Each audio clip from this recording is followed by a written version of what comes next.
something ain't working. And it's got a year warranty, so if there's something you don't think's right, let us know and somebody will come out and check it out. It's got that high lift on it when you're sitting in the cab.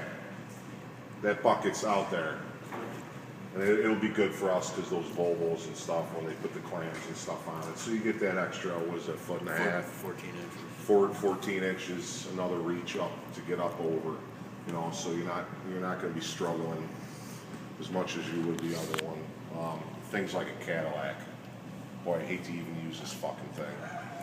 But, you know, if we all take care of it, we all do our shit, watch what we do, don't kill anybody in the thing.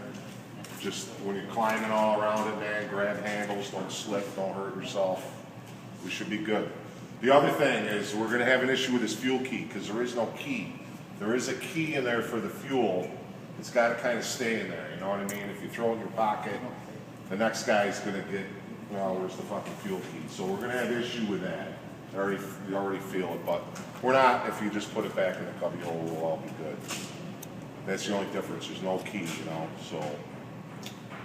He'll grab some people who want, you know, wants to get up in that. There are keys for locking. Yes, yeah, but we'll never lock it. If you leave it out someplace, you can't actually lock the cab up. It's going right in our mechanics bay every night.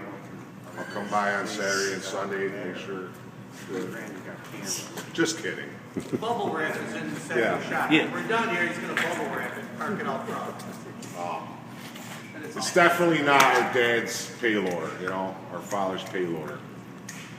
And in another 10 years, when it looks like our other one, we'll see what that one looks like. That one, you'll probably sit in your, you know, hang out, and it'll be fly-by-wire. It'll be joysticks now. You can get a joystick loaded out. But it's got the same, you know, it's got all the same features as our other one, and then some stuff. So, you know, you still, for the guys that like that clutch kick out, you know, want all the powers going to your bucket instead of going forward, hitting the brake. It's got that disconnect. It's got your kickouts for your bucket and stuff. I got to ask you about that because do you got to set that yourself? Those kickouts. I was screwing around with it and it wasn't doing nothing. Well, yeah. But if you read the thing, it says it must be set. So I think Joe Blow's got to hit it where he wants it or something like that. But it's nice, you know. So if we all do our part, we'll keep around for a while. It'll be good for this season. We'll get to use that other clam bucket. You guys recall that Volvo that he rented with that milling machine, you know? If there's an opportunity, you'd like to do that with it. So that's, you know, the bigger machine next week's going to come in. If you guys are loading, just be careful. Just be careful, that's all. I don't know you're behind him, so you back in you. Speak nice and loud. I'm going to give it to show it to these guys that aren't here right now. Oh, okay. So yes, I didn't know who wants to get in. Actually get in. This is all your controls over here. That's your third valve for running that. And that's what Billy's talking. You got a toggle here for your forward and reverse. It's right on the front of your joystick. And these are your shifters. On top of the joystick, the buttons are for shifting. Everything that's over here, you return to dig. And here's all your options. So you can see they're not toggles. You just pick the switch. You can set it up, your ride control. And if there's any questions, you got a matching chart over here that explains what's what, just in case, because it can be confusing when you're looking at those. Right. So that works great. This is your startup monitor. If you shut it off, that's going to have everything. That's your home screen when it comes up. It'll have your everyday fuel. Everything's on there, oil pressure. So anything you want, that's your normal screen. And then all your other optional screens are in here for your codes, settings. That'll let you, your fan, anything that you don't have on your pad here as an option, it's going to tell you on this screen not available. It's not set up. And that'll always take you back to your main screen, or just hit that at any time. This is a counter just for if you were loading trucks and wanted to know. Where is it there? You can see it switching there. I don't know what you'd use. In a production way, they like to use those. above that, there's your fan control and your heat and air conditioning's over here in the corner. And then your radio's up here. And there's the rear camera. I don't believe we put the rear camera option on there because normally it comes onto the monitor, but let me see. It'll tell me if it's on there.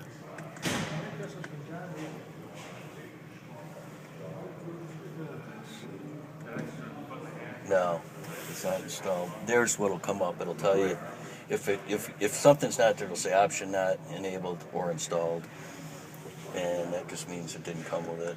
I don't think we did the reverse fan either. No, standard fan. Again, it'll tell you it's not installed. Okay. Okay.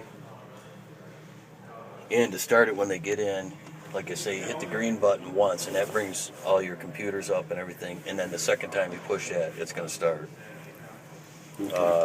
As far as adjusting, like Bill said, this is your armrest. That's going to float with the seat. So if a different guy gets in, you don't have to readjust it. This floats with the seat. You've got your forward to move it. It's an air seat. You can adjust there. You've got the back supportable there. Your lumbar support, you can adjust this if you want to, this armrest. And here's if you want to tilt your wheel, it's right there. There's this lever here. Okay. And this is differential lock, manual. Hold down on that if you want to lock in the front end if you need to. So, as far as the controls, these are obviously your brakes, accelerator, and turn signals, probably the same place. Now, what are you talking about? Is he talking about this over here? Is you kick that in and send power to your bucket? He's saying I don't have my glasses. Oh. I wanted to show it to you. The disconnect, the lockup differential. If you engage that, you can do it. And also how the other one and maybe he's talking about, you have spin control, and there's your for slope. This is the main one that I know he's talking, because you can adjust it for slope.